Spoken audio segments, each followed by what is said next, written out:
My name is Samuel Matsikure. I'm from Zimbabwe and work for Girls and LGBTI Association in Zimbabwe. After our discussions with the LGBTI sector in Zimbabwe at KOPANO, one of the key issues that came out is that Zimbabwe has made so much progress within the HIV response, but there are still issues around pushback in terms of raising our identities, our sexual orientation, because the discourse is based around key populations and not the different diverse groups that exist within the LGBTI community. It is important that we continue to challenge the discourse as well as participate within social, economic, and political situation. We are also afraid and worried about the PVO bill that will be introduced in the country, which will curtail human rights organizations, including LGBTI community. It is therefore important that we call to the solidarity of other organizations within the region and also globally to make sure that where rights are violated, we stand together. And we also want you to look out for us even during elections in the next coming year. My name is Pinti. I come from the Kingdom of Eswatini, where I work with the transgender community under Transwati.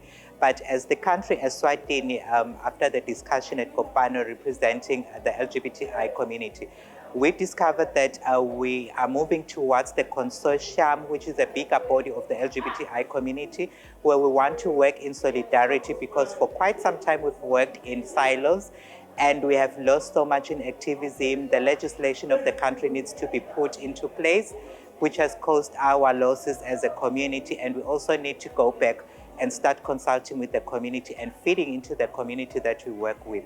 My name is Nozizwe and I'm from Botswana. And in our discussion for 1 minute, we had a conversation about the challenges that we're experiencing. And a lot of them are around a lack of intersectionality in terms of movements, because certain things tend to be in silos and we want to deal with things one at a go, as opposed to adopting things at the same time intersectionally. We also identified that there's a challenge in terms of research. Not enough people, queer folks, are producing knowledge for themselves, by themselves, for our own benefit. Funding also tends to be a concern for us because sometimes the projects tend to be donor-centric as opposed to people-centric. But at the same time, we were able to acknowledge that there is growth in the movement and there is opportunity for more growth. And something that we have decided collectively as Botswana today is to take the conversation further and continue to have more instances of this nature where we meet, we commune, and we collectively reflect on ourselves. My name is Florence F. Tragas. I'm a lesbian feminist activist from Namibia. Our country context, things that we were discussing was the impacts of COVID-19 in terms of how it has made us stronger as the LGBTQ plus movement. It has given us an opportunity as organizations to talk about what resilience means for us. How are we strengthening ourselves? How are we strengthening our organization? How are we thinking about sustainability? So we are at a very good place as a movement whereby we are talking about innovation, we are talking about the status of our community, we are talking about how we are caring for ourselves as activists and how we are caring for ourselves as a community. I'm Terence Riosami from the Mauritius Island. So our discussion was regrouping 3 main countries, Mauritius, Madagascar and Seychelles. During the discussion we saw that we have many political and economical issues in terms of, the policies are here, but they are not really appropriate for the LGBT community. Those are the main aspects we spoke about during the discussion. We also spoke about the transgender difficulties, how they face difficulties in their countries, and how there was no real political will to help those people. So that is a big what we talk about during the discussions. I'm Tulim Dwache, representing South Africa. With regards to creating a roadmap in South Africa, what we spoke about is establishing a resource hub that will allow for others to reach out, building a database, a centralized database system, which will help in providing referrals for those in need, but also mapping and knowing where are activists located, should there be cases that require further support. There's a need of tracking of hate crime cases, tracking of money with regards to government directives and interventions. We also spoke about labor rights for LGBTI activists, we need spaces where we have these honest engagements. There's a need of addressing intimate partner violence, where perpetrators of violence are fellow activists.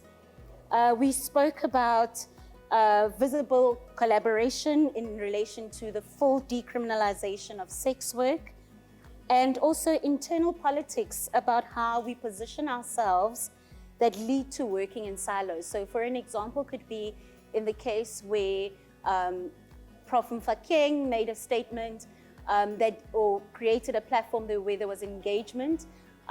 When there was a backlash, one organization stepped up to journey with Prof. Mfakeng and other organizations stepped back.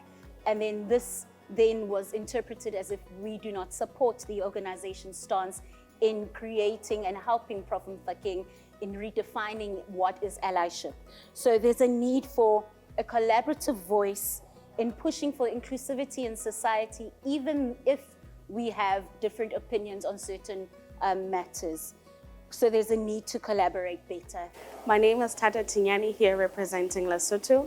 From our discussions, we have heard that Lesotho's organizations and activists that are working in the LGBTI community have had achievements in the legislature through the legal gender recognition, as well as the passing of the domestic violence bill, which includes SOGI.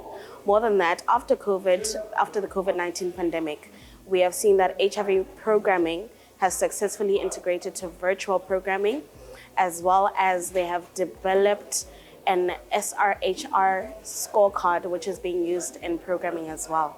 We've also had achievements in the HPV vaccine that is currently going on that has included an LGBTI lens as well.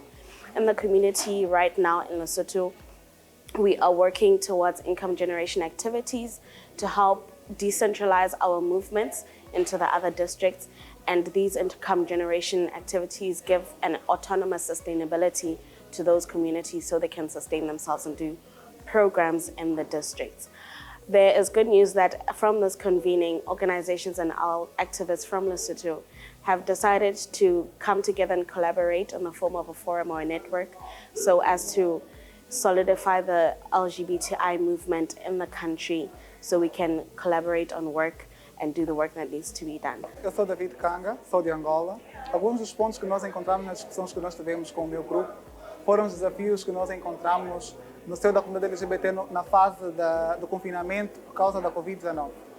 Um deles foi o aumento do desemprego no seio da comunidade LGBT, o aumento do nível de problemas mentais no seio da comunidade, a falta de oportunidades de capacitação técnica e bem como a exclusão no seio familiar e a opressão psicológica e violência doméstica. Alguns desafios que nós encontramos foram as oportunidades de advocacia no seio das instituições governamentais, bem como a recolha de dados da situação socioeconômica da comunidade LGBT, e assim conseguimos criar estratégias que possam vir a ajudar a comunidade queer no acesso aos serviços de saúde, no acesso aos serviços de capacitação das organizações, bem como no acesso às capacitações técnicas para poderem ser integrados no mercado de trabalho. Chamo-me Frank Lilesa, sou de Moçambique e nas discussões o que foi importante reter foi a questão de como é que a questão LGBT está a ser difundida, como está a ser interligada através desses espaços. E é bom voltar à história e ver como é que nós estamos de 10 anos para cá e que as discussões e os espaços cada vez estão a ser cada vez mais abrangentes.